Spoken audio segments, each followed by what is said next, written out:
Hey everyone, welcome to Business Unchained, where entrepreneurs and business owners come together to power up on their journey to greatness. This podcast is for informational purposes only and should not be relied upon for any financial decisions.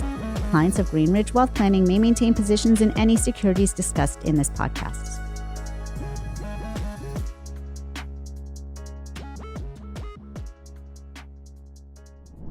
All right, guys, so today's guest comes in to talk about the 3 generations that have been in his family trade. Taking influence from his father and his own experience, 10 years ago, he started his business, which now his 2 sons are involved. He's focused just as much on giving back as he is on the profitability of his business, which I can't wait for him to get into the culture and the impact of service and what it brings to his life and his business. And for those listening and not on video, he's not only exceptionally tall, he's a basketball player who's learned a lot of his lessons from competing in the game. I introduce to you a man whose impact is greater than his height, Dave Knaub. Thank you, Bobby. Welcome, buddy. Thank you. Great to be here. Yeah, I'm excited for today. You know, you've had quite an experience that I think a lot of people can relate to, which is why we wanted to have you on. You know, when we get through today, the top 3 things I'd love to hit on is your father was in flooring, then you, now your boys.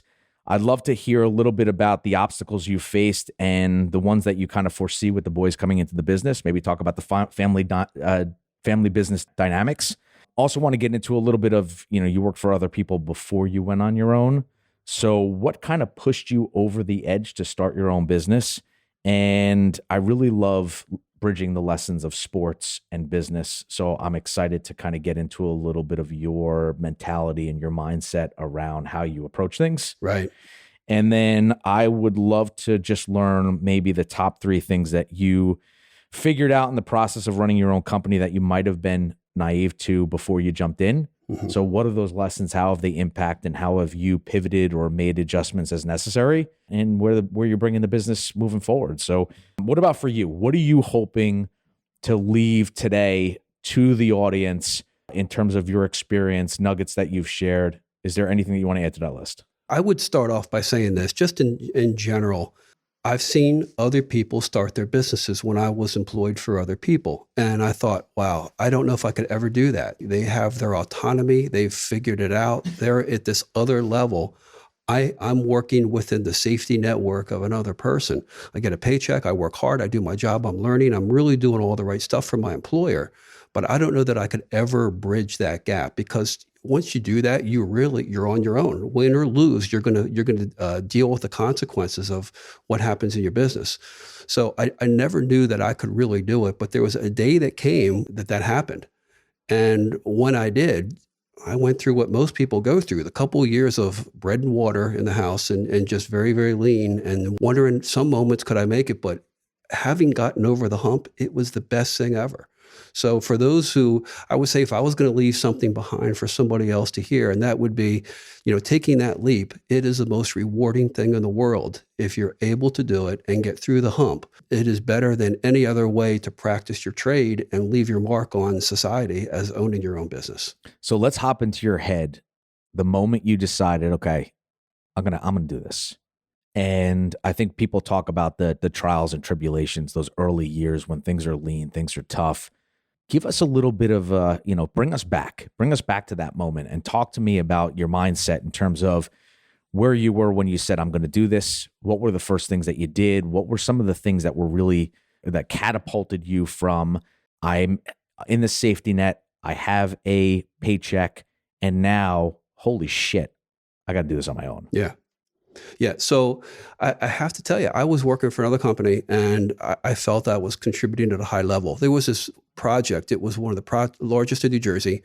I was able to strategically assemble the right strategy for winning. We won the job, major contract, feeling great about it. And with other many things that I was working on, not quite as big, but similar. I feel like I was contributing well. What was your business? It was tell the audience a little bit about the business. Oh, the business at the time it is commercial flooring. Mm-hmm. So there was a large company, Bear Healthcare, right up here on Route 10. Actually, they're building their headquarters here domestically, and strategically we lined up the manufacturer, found the winning strategy for winning. We ended up winning that job, and feeling great about the size of the contract, the profitability in it, and just being able to get a nice momentum on that on other projects. So feeling great about that. Later in that year, it was just a couple months later, the owner made the decision to let me go. It was a very difficult time. It was mid-December. He brought me in and he said, we're gonna make some changes in the company and we're going to eliminate you from the company. And that was devastating to me. I've never really had that kind of experience before. Was there a downturn in the business, or was it something, a directional change? What he wanted to do, I found out later he wanted to sell his company. So I think that leaning out our division and getting more into his core business, which is access flooring. What's access flooring? Access flooring is like a computer floor where you run the data and the air underneath it, and it's functionally mostly in financial and in Wall Street is where it's used most commonly. But he ended up was selling his company to another company, and he kind of wanted to lean out some of his higher paid people, which I was one of them. So here I was unemployed, going right into Christmas season, 2 boys in college, and wondering, okay, what am I going to do next? I was almost 50 years old too, so I could have gone and worked for somebody else and had what could have been the same experience. I wasn't in control of the outcome of that employer, and the same thing could happen. And I just made the decision to do this on my own, knowing that it was going to be challenging because, yes, I had some customer base that I could call on, but to start in our business was challenging in the sense that commercial flooring, the materials are just expensive. To be able to buy materials and to be able to supply them and assemble labor, it was very doable, but it was going to be a challenge. And it was that way for us and in our family. It was very lean in our house. The boys, we got the boys through college and we got through those years. It was, thank God, Betsy was a school teacher. She had a salary coming in and she had our health care covered. But I just remember there were some deep moments when I was wondering, oh my gosh, are we going to make it? And fortunately, we were able to get a couple good months and a couple good years. And then we kind of broke through. We had this breakthrough moment where we really felt the ground was a little bit more solid. And then we just kind of grew upon that. And since then we've hired more people and things are much better now and going in a great direction. So what's interesting is, you say we had this winning strategy. We had to come in and win the business. Those are competitive terms, yes. Right? And I know that you're just competitive in nature in terms of sports. Talk to me about those, because I think the early years are always important to understand. And a lot of the concept behind why I even started this podcast is most business owners, people see the successes and they go, oh, look at him. He's got he doesn't have to worry about anything. Look at how he's dressed so nice. He drives a nice car. He lives in a nice neighborhood. We went on a nice vacation. They don't see all the blood, sweat, and tears, the sacrifices that happened prior. Right. So I really like getting into the depths and the bowels of like when things were tough, what were some of the things that you felt you did differently? What are the things that you think are transferable to other businesses? What are things that you think that you used from your past of being a competitor, of being an athlete that helped you get through those tough times? I would say primarily the thing that is one of the most translatable things through sports is the work ethic that you learn. And I played basketball. You mentioned I played basketball. It's a team sport. I not only want to do my job, I want to do more than my job. I want to contribute at a higher level for the purpose of the team. The translatability on that is you bring a work ethic and you put some sweat on the floor and you're making sure that you're outworking everybody else. And that was one of the core things that I think that, if you're prepared to bring that kind of effort and go through some of those lean times, knowing that you're going to work hard for a purpose, it's about putting together, like we said before, it's a winning strategy, working the strategy, being committed to the purpose, being committed to the end goal is kind of what kind of gets you through that. If you look at the first 10 years, how did you approach the growth strategy for the business? So you get through the lean. How long were the lean years? How long was the lean time before things started to work out? So super lean. For the first 2 years, I would say we're super lean. I mean, it was... Is that eating ramen noodles? It was ramen. And I even hated to admit this, but, I remember thinking, oh my gosh, do we have to sell the house and do something smaller? We had to stay in our school district because Betsy's a teacher. Yeah. And she had to remain in her school district. So I remember going around looking at the apartments and stuff like that. Do we have to retreat to that level? And there was no way I was going to let that happen. I just worked through that. So for the first 2 years, it was kind of challenging like that. And then you broke through and there was a little bit more, enough to pay the bills and feel like you were just getting up. Some breathing room. A little breathing room.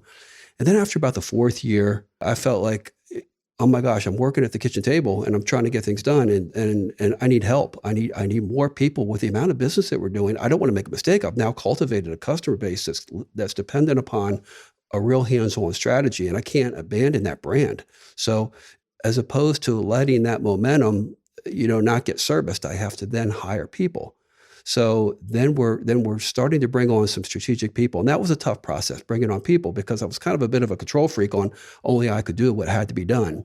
And then I had to bring on people and they filled their role. And I've had to learn how to develop people within their role, giving up some control.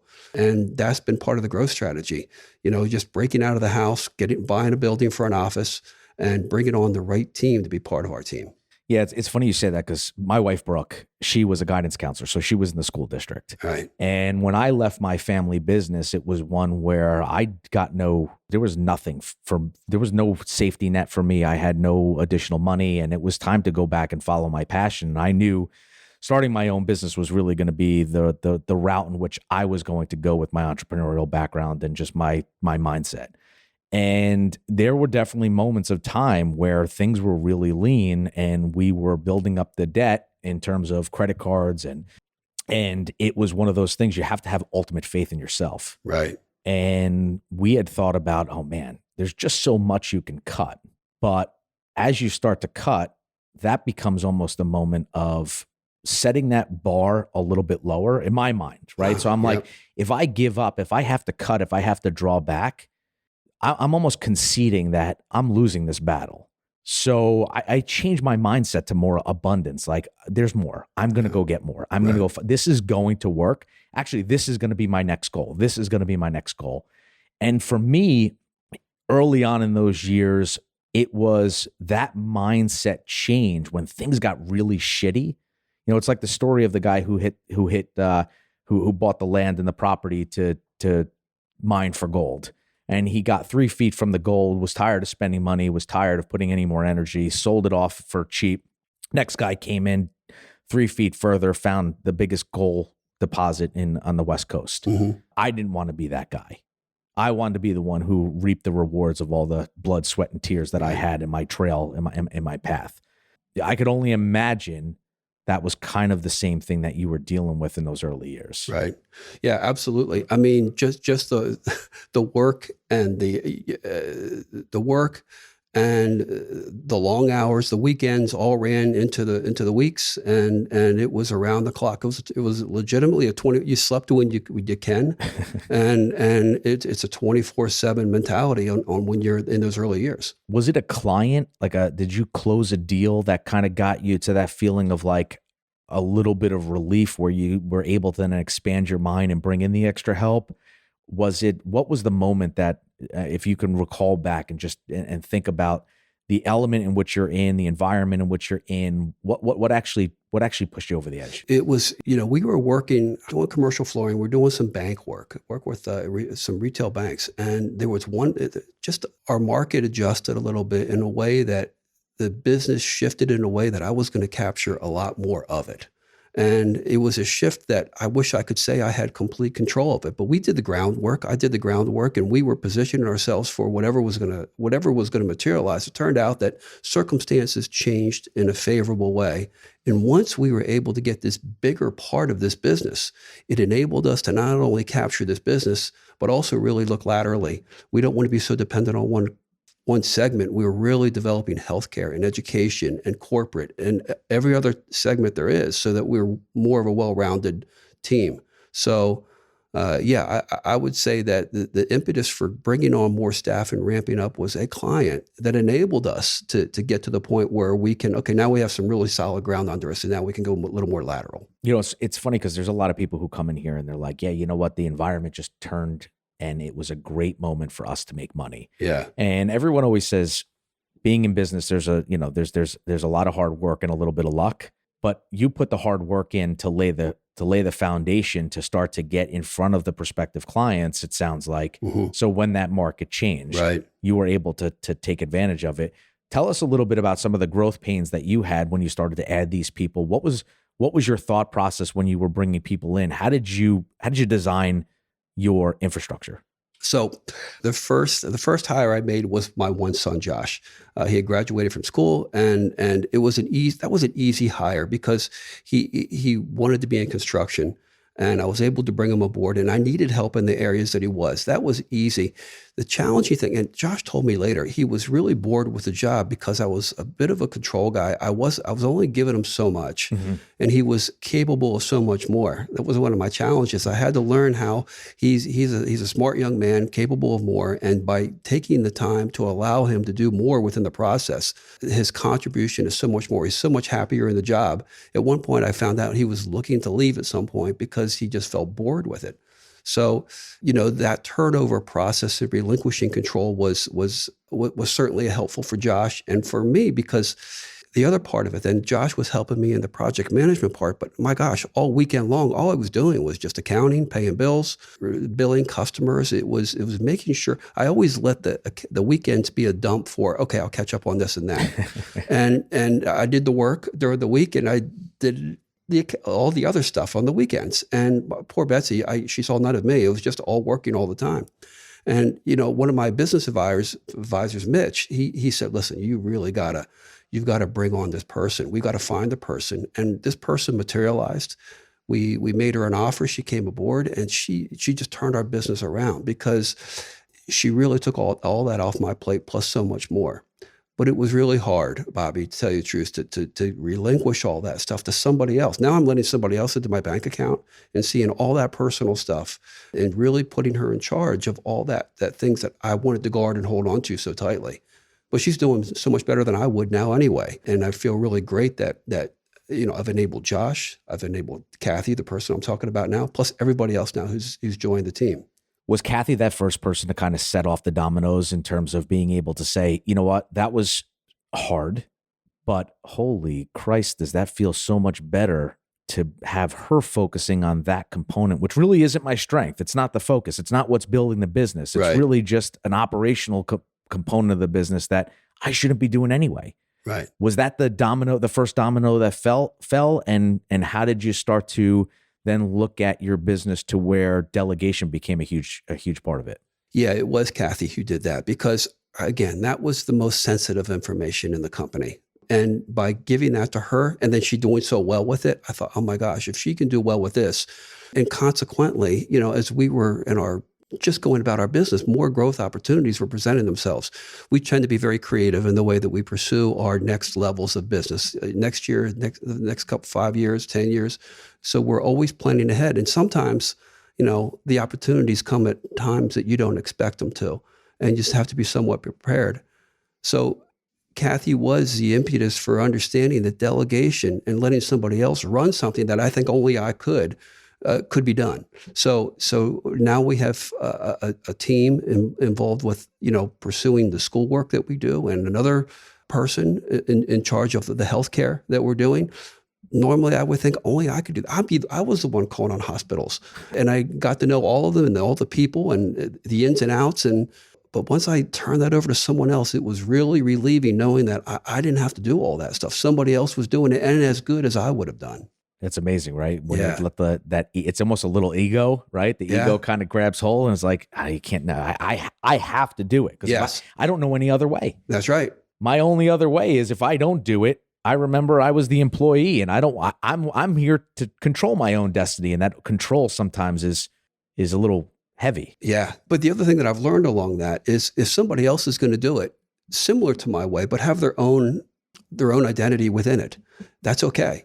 It's okay if they have their own identity as long as they're successful at what they're doing and everybody's responding in the right way. It's okay if they do it a little bit different, as long as the values and they represented the values of the company and meeting the needs of the customer. It's okay if they do it their way that's just a little bit different. So your dad was in commercial flooring also. Was he an influence in you getting into the business as well, or? To some degree, it's funny. Dad is a chemist. He was in commercial flooring, but he developed a cleaner that was really well known. He worked for Armstrong Industries. We grew up in Lancaster, Pennsylvania, and it was really an incredible experience being part of our family growing up because he did very well. He developed a cleaner that over the years was one of the Armstrong's best sellers. and he was noted within the Armstrong team. And because of that, I remember when I was a kid, I would hang out with, just socially, some of the executive team of Armstrong, and I didn't know who they were. They were just these guys, and we played volleyball, and whatever we did, we went to Dutch Wonder. We did all the Lancaster, Pennsylvania stuff together. And to me, they were just a bunch of nice people who were very polished. Even then, I knew they were polished, but they were very polished and polite people and smart people. But it turns out that we were part of a group where Dad was part of a group, and his mark on this industry was very different than mine. He was in a lab somewhere. Mm-hmm. I was out, calling on customers and trying to advance market share. But when it came time for me, what am I going to do in life? I didn't want to work exactly in the same vein that my dad did. I had different skills anyway. I decided to go completely out of Lancaster. I went to Boston and started my career up there and working for a distributor and at a very low level. But I wanted to be completely different than Dad's identity. I wanted to create my own identity. So I had a great blast up in Boston and lived down at Cape Cod and worked hard and did well and came up through our industry starting up there. That's awesome. So when you got into this business and you started to create your own business, was there any thoughts of, maybe my boys can be part of this? Or did you just do it strictly to get away and untie yourself from, quote unquote, the man? So the idea of having my sons attached to it is once I started and I saw all the benefits of being a business owner and an entrepreneur, I thought, what a great thing to pass on to my sons, should they choose to do it. My sons have their interests, and at one point we thought Josh might go out to Arizona somewhere and Brian might want to do other things. And certainly the best thing as a dad is for your sons, your family, to follow their passions and find their place in life wherever it be. If it's something other than the business, then great, we want them there. So we have a complete open door to wherever those places are going to be, and we would help support them. But we certainly presented them the opportunity to be part of this team, and that we could create that identity. This has been a big thing in our family business, that they could create their own unique identity within our team. And whatever their specific value systems could live through our team with the resources that we were going to be able to make. They could do all kinds of things in their own identity and their own way of making their place in the world. How do you nurture something like that? How do you, because I'd love to say that when I was in my 20s and early 30s, I had somebody who was kind of really early 20s guiding me towards some direction in terms of which, where I needed to go. A lot of it was figure it out. It was thrown into the fire. It was, out with the lions. And, for your boys coming in and you having an ultimate vision for your business, how do you guide them in the direction that you can say, my experience and my understanding of not only where you are today, but where you've been, how are you guiding them? Or are you just giving them free rein to go figure it out themselves? We're giving them some general. Well, first of all, I think that they had to have a little bit of life's experience to kind of to recognize what their own identities and what their strengths are. So once Brian went off to Seattle and lived in Seattle for a while, worked for other companies there, and we were able to bring him back. But while he was in Seattle, we've identified what his strengths were, and we're able to plug those strengths into our company. Josh never left really the company, but he's done other things, and we've nurtured him within his strengths within our company. So we try to find what their core strengths are, and we know what our core values are, and we put them together and place them in the company and let them play themselves out. When you first had Josh in the business, was that something where you were pretty clear and defined? Because we talked a little bit about the control component, him being a little bit bored. When did this vision of finding their unique identity, their unique ability, having them leverage those those traits, when did that come into play from day one he started to today? Probably my growth as a dad and somebody who owned the company. I had to kind of really recognize that he had these other skills, and he needed to be able to practice them in the trade that we were in, and that he could be fully developed and have his own identity. But beyond that, we all have our core values. We're people that are very community minded. We have a faith system that takes us to want to serve other people, and whether domestically or in other places. And it's really important for Josh that we created that value system that he could practice it. He was, I'm proud to say, that he was just in Ghana about a month and a half ago. And he was just working with people in villages, helping to meet their basic needs. And that's his thing. He'll go a couple times a year doing things like that. Now, is that something that he does on his own? Is that something that the company supports? What does that look like? Because I know you have an initiative in the company. Why don't you talk a little bit about how that came to be and what it is? So it's part of our value system that we contribute to our society, whether it be through, whether you're baking a meal for a neighbor who needs a meal or something bigger than that. And we all do something. It's a requirement, but the people in our company get to determine what that thing is. So for Josh, it was going to Ghana. Brian's going to have things. Everybody has something. And we kind of get together and we talk about what our impact is and how we've been able to just help either a person or a society, and then how we can be an annuity contributor to those people as time goes on, and what new groups that we can help.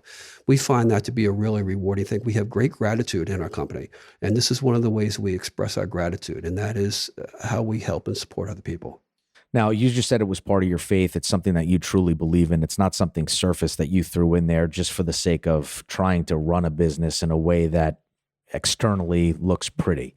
But at the end of the day, that still ends up becoming the result, right? You become now more appealing to other people, and there is almost a business impact that makes to people who tend to give back. How has that impacted your business? We don't look at it we don't look for a return. We look for what we can go. But you're right, there's a reciprocation to this. It tends to, here's how I answer that. It tends to be in the way that we talked about how we got that core business. It just kind of showed up, right? Over the course of my career, I have this shelf in my office, and in this shelf, I keep a momentum for everything that just kind of showed up. And there's a lot of That's stuff. Awesome. It's filled with stuff. I might think I'm pretty clever, pretty strategic, and I do what I do, and maybe that supports. Certainly, I work hard. We talked about that. Oh my God! But you got to do that. We've anyway. also talked about the struggles, right? Yeah. But stuff just shows up. It just shows up. And I think there's a direct relationship between doing good stuff and stuff just showing up. Well, you can't expect stuff to just show up by sitting on the couch and waiting for it to show up. That's true. As much as it shows up, it was manifested at some point. It was created through that energy and effort that you put out into the world and the things that you did. Mm-hmm. And, I find it funny because we had another interview with a couple, Jason and Jillian of Awaken Films. Okay. And one of their stories was very similar. They were going into this, this organization. As part of the organization, their trade is film. Uh-huh. They wanted to film, and they filmed it and gave it back to the organization. The organization was so wowed by it. They were like, "Why did you do this for us?" And I'm like, "Because we just thought it would be great." And they thought nothing of it. And the next thing you know, it turned into another line of business where their exposure became great. And I think that, when you truly have intention of giving back for all the right reasons, for all the good that you're hoping to accomplish, if you don't believe in karma, I don't know, I don't know what that is. Right. Right. There's this law of reciprocation that seems to be out there. And again, we don't do it for that reason. We do it because we genuinely want to do right by the other person. But that's usually when it works. Right. When it's not your intention. If you're doing it just to do it for something, it doesn't necessarily tend to work that way. Right. That's right. That's true. It's true. like if you're engineering it, it comes across as a fraud. That's right. So looking at the boys in the business, looking at your business, where you're at, I know you've got a lot of activity, in terms of new opportunities with clients, maybe growing your business through acquisitions, or if you were to close your eyes, fast forward 5-10 years, you have a grandchild on the way. We do. What does the business look like? Where are you? Where are the boys? What is life? There was a point where I thought that I would just kind of go off into the sunset and let these guys run it. But I've also learned that I'm so loved doing this that there's no way I can do that. So I think that the answer to that, whether it's 3 years or 5 years, we are going to continually construct the pieces of our company that allows us to be effective in what we do. And there's various segments of what we're doing, and that construction is underway. And we're proud of the people that we're bringing in. We're looking forward to capturing the new business that we're capturing now. And I can foresee And there's always this new idea. There's always this idea that's 5 or 10 years down the road that we think if we start to structure things now, we can participate in something that's, as our world is going to churn in a way that we might be able to participate that 5 or 10 years from now. So those plans are already underway, and we're thinking about what we can do at that time period. So I think 3 or 5 or 10 years, I might not be into the nitty gritty. I'm going to have great people working for our team. They're going to be happy. They're going to love what they do. They're going to get everything they want out of our team, I'm hoping, and they're going to enjoy what they do. And I'm going to be involved, maybe not in such a granular way. I'm going to still do the other things that are really important to our value system, but I'm going to have a lot of touch points. I'm going to maintain an office. I'm going to be always involved in terms of somebody who could be connected to what's going on and try to create a pathway for the future next big thing. Now, how have you and your boys, the conversations been in terms of where you are in the business, where they are in the business? Has that communication been good? Have you guys been doing this planning on your own, or are you still trying to figure out how to have those conversations and work them in? It's funny, and it's a developing thing, but we've been talking in this conversation about how you can engineer to someone's strengths and who they really are. And one of the things I don't put on them is this incredible pressure that you have to be whatever. You can be who you are. And whoever you are, you can be that in our company. We'll build around that so that you still can be this owner who's part of our long-term future. But whoever you are, we're going to do everything we can to make you the best person in that role. That's awesome. And that's kind of the new evolution. They've accepted that. I have skills that they don't have, and they have skills that I don't have. And I'm not going to force them to be me, and they don't have to do everything that I do. But they can be really, really good at what they do. And we'll do everything we can to make sure they're as good as they can be as what I can help them to do. Yeah, I think one of the things that we see as one of the I would say highest levels of conflict in a family business is when there are expectations and no communication. And, parents expect from the kids create their own expectations of what's going to transpire. There's no communications, things start to fall apart. Right. And a lot of that is what I envision, if I'm the patriarch, what I envision my son or daughter to be, as opposed to allowing them to shine in the ways that they right. are going to shine. Absolutely. And then helping to nurture and develop those skills. So that's an amazing, that's an amazing characteristic that you have to be able to do that. So I commend you for that.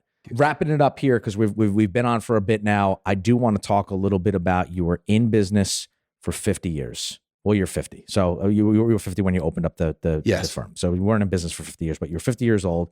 You were working for somebody. You then open up your own business. 10 years down the line, we're here sitting down having this podcast. Right. And I'm sure there were some things that popped up where you were like, I never thought that would happen.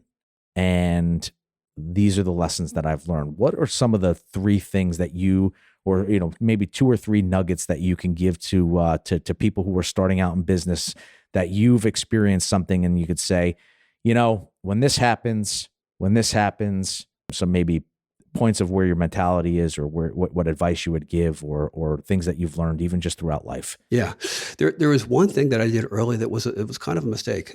We did a project for Johnson & Johnson, and we brought in a team that did a really great job. They were a labor team that helped me to prepare the flooring and put the new flooring down, and they did really well. But they did well on that job. If I were to rate them as an installer, maybe they were a B or B plus job, but they had an A plus job on that one job. The truth is they couldn't perform consistently at the level they performed on that job. The lesson here that I would say is that you surround yourself with the very best people who perform at top level all the time. If they're a component of your brand, they've got to be at the very, very top. And that not only goes for the people who support me in the field on what I do, it goes to the professionals that surround me, whether it's the accountant or the lawyers or the financial team. They have to be best in class. I've learned not to deal with anybody who's not or is mediocre or less, and just work with the best. You might pay a little bit more, but the value in developing a brand and developing a future, it's everything. I can go on and on about, various people along the way, but that's really the life lesson.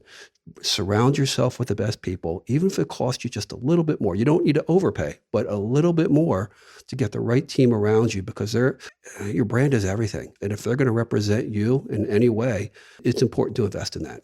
Yeah, we always say cost is always an issue only an issue in the absence of value. And what happens is, if you're so price conscious and you miss the value, the mistakes are actually more costly more often than not than the initial outlay that you would make to get the right professional in place. So I agree with that wholeheartedly. Yeah, and as a new business owner, it's more tempting than ever.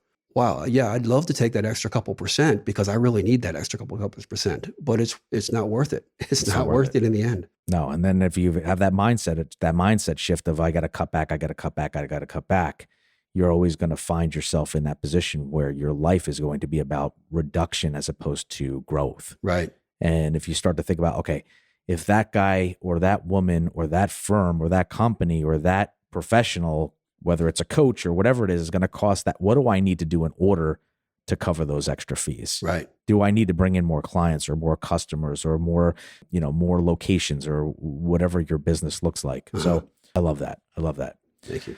Dave, I appreciate you coming in, man. This is always great. I love to find out a little bit about people and how they've grown. And I think that, you have quite a story. Anything you want to part with, leave the last words to our guests? I think we'll leave where we started, and that the journey of crossing over from if it's in your DNA, and if you think you want to do it, and to cross over from being an employee to an employer and being an entrepreneur, it is the best ever. It's so great. You're going to work harder than ever. You're going to feel all the emotions, but the rewards are just as proportionately high. So I would encourage anybody who's even considering to make the leap, because it's going to be so much worth it in your life. Yeah, you got to grab that courage, fill your pockets up with Band-Aids and Neosporin to get the hell out there, right? Yeah, absolutely. So Dave, where do we find you? Where do our guests find you if they're looking for you? How do they connect with you or find out more about your company? So our website is www.flooringfoundation.com. And we're in Hunterdon County, but we go to where the project is. We service the tri-state area. We're in New York, we're in New Jersey, we're in Eastern Pennsylvania. So wherever there's a project, we work very hard to make sure that the project goes really, really well. We have layers of things in place to make sure that things go well. So if you're looking for a project, we'd love to be able to service your needs. All right, buddy. Episode 11 in the wraps. That's a wrap.